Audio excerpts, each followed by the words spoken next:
বন্ধুরা, আশা করি তোমরা সবাই ভালো আছো। তো আমার চ্যানেলে তোমাদের সবাইকে স্বাগতম। তো স্বাভাবিকভাবে ভূগোল পরীক্ষা তোমরা দিয়ে এসছো, তো আশা করি পরীক্ষা ভালো হয়েছে। কিন্তু বিষয়টা হচ্ছে প্রশ্নগুলোর ভেতরে প্রচুর টার্নিং রয়েছে, যেখান থেকে তোমরা ভুল করার একটা সম্ভাবনা, যেটা নিয়ে কালকেই তোমাদের সামনে আলোচনা করেছিলাম যে প্রশ্নগুলো মাথা ঠান্ডা রেখে বুঝতে হবে, নাহলে প্রচুর প্রশ্ন তোমরা ভুল করে আসবে। তো ঠিক সেরকমভাবেই কী উত্তর হবে আমি তোমাদের সামনে শেয়ার করছি। প্রথমটা দেখো, আমি তোমাদের শিখিয়েছিলাম যে পচা পাতা লার্ভা ছোট যে এই যে পার্টগুলো থাকে, অর্থাৎ এরকম টাইপসের যে ছোট মাছ থেকে বড় মাছ ধীরে ধীরে আস্তে আস্তে নিচে থেকে পচা জায়গা থেকে যখন উপরের দিকে যাবে, তখন কিন্তু সেটা স্বাভাবিক ব্যাপার একটা ডেট্রিটাসের দিকে যেতে পারে। আর না হলে যেহেতু বড় মাছ ছোট মাছ রয়েছে, এখানে অপশান অনুযায়ী আমার এটা সি বা জলাভূমি হবে। আচ্ছা, ঘাস ফড়িং যেটা রয়েছে, এটা স্বাভাবিকভাবে শিকারী খাদ্য শৃঙ্খল। এই যে পুরোটা কুকুর কৃমি বিয়োজক, মানে বুঝতেই পারছো এটা স্বাভাবিকভাবে পরজীবী। আর তোমার উদ্ভিদ আর হরিণ, এটা স্বাভাবিকভাবে গ্রেজিং। তাহলে তোমার স্বাভাবিকভাবে যেটা অ্যান্সার আসছে সেটা কিন্তু একের এ দাগটা, সরি একের হচ্ছে তোমার বি দাগটা আসছে, ঠিক আছে? অর্থাৎ উত্তর হচ্ছে তোমার বি দাগ। বোঝা গেল কি বললাম? তাহলে একের সঙ্গে হচ্ছে জলাভূমি, দুইয়ের সঙ্গে হচ্ছে তোমার শিকারী, তিনের সঙ্গে হচ্ছে তোমার পরজীবী এবং চারের সঙ্গে হচ্ছে তোমার গ্রেজিং বা চারণভূমি, ঠিক আছে? তারপরে প্রশ্ন চলে আসি, কাস্ট অঞ্চলের চুলাপাথর। এটা খুবই সহজ প্রশ্ন দিয়েছে, লাল বর্ণে, সেটা হচ্ছে টেরারোসা। ম্যাক্সিমাম ছাত্রছাত্রী এই প্রশ্নটা পারবে।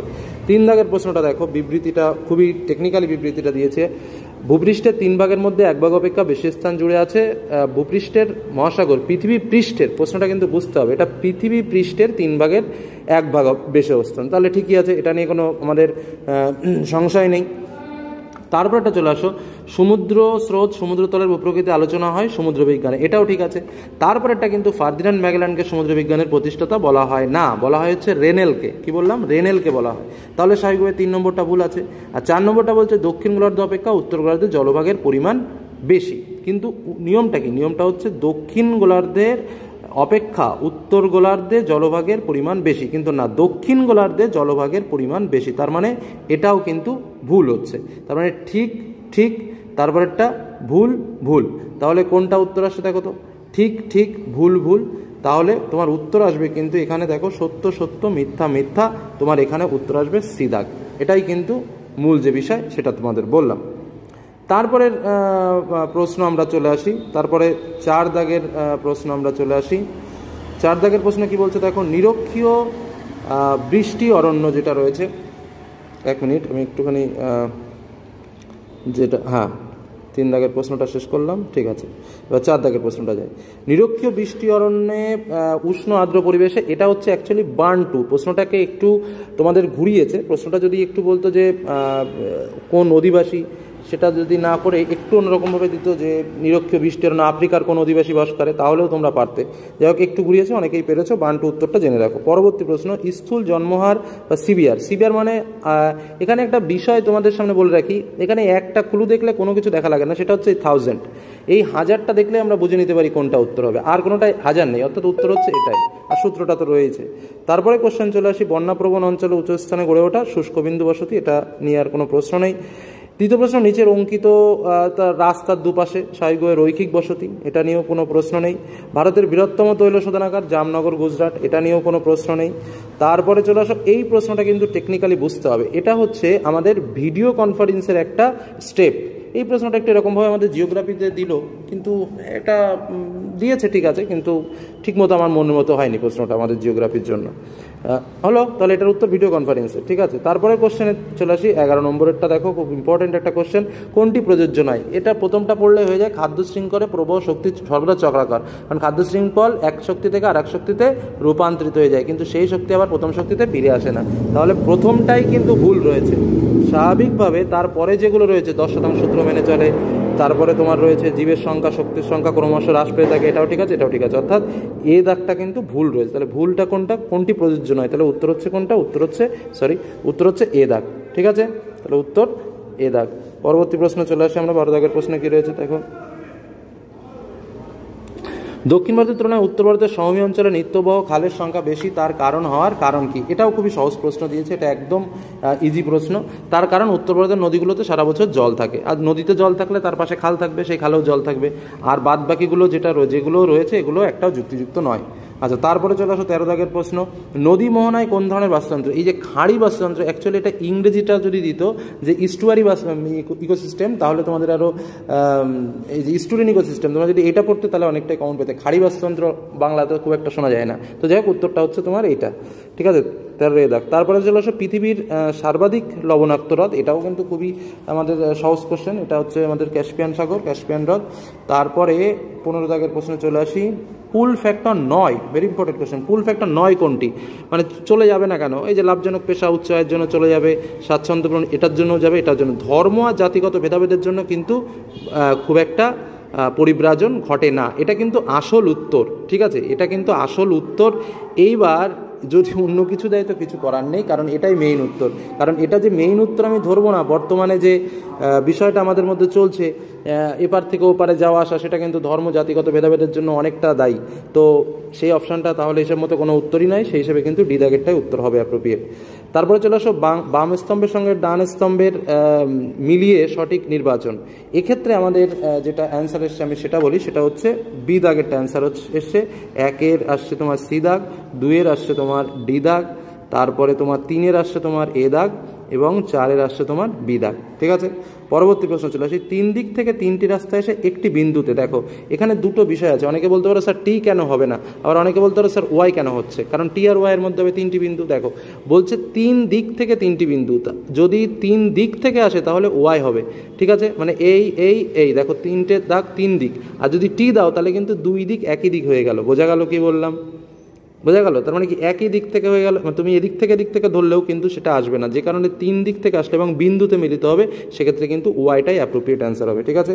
পরবর্তী প্রশ্ন চলে আসি, জলবিভাজিকা ব্যবস্থাপনার মূল লক্ষ্য কি? এখানে আমাদের যে কটা অপশান রয়েছে তাতে করে জলাশয়, মৃত্তিকা এবং উদ্ভিদের সম্মিলিত সংরক্ষণ, এটাই হচ্ছে পারফেক্ট অ্যান্সার। আচ্ছা, তারপরটা আবার ডান স্তম্ভের সঙ্গে বাম স্তম্ভ, এত লেটিং প্রশ্ন, টাইম অল্প। আচ্ছা, এই যে প্রশ্নটা আমাদের রয়েছে কি বলছে, বাম স্তম্ভের সঙ্গে ডাউন স্তম্ভ, তাই তো?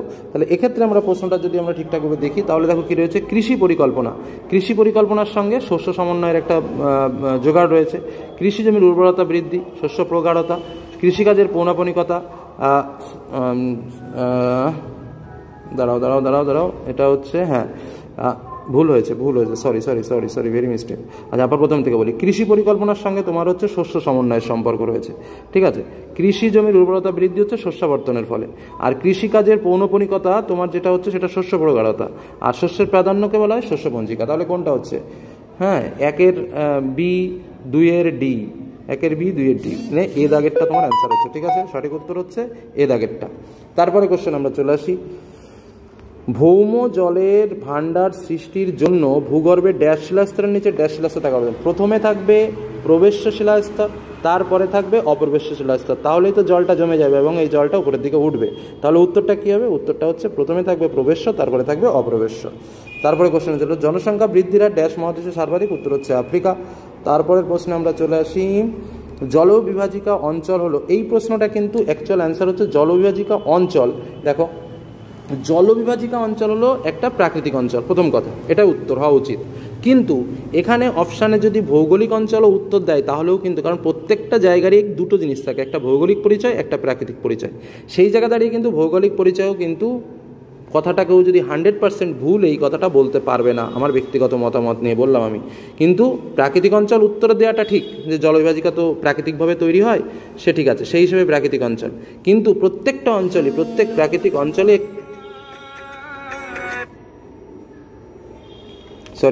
কিন্তু প্রত্যেক প্রাকৃতিক অঞ্চলই কিন্তু একটা ভৌগোলিক অঞ্চল, সেই জায়গা দাঁড়িয়ে এইটাও কিন্তু বলবো। এবার আমি জানি না কি উত্তর দেবে, কিন্তু প্রাকৃতিক অঞ্চলটা 100% শিওর উত্তর দেবে, কিন্তু ভৌগোলিক অঞ্চলকেও অপশানে রাখতে পারে। পরবর্তী প্রশ্ন চলে আসি, ন্যাশনাল ডেয়ারি ডেভেলপমেন্ট বোর্ড কত সালে গঠিত হয়? এটার উত্তর হচ্ছে তোমার 1965-তে।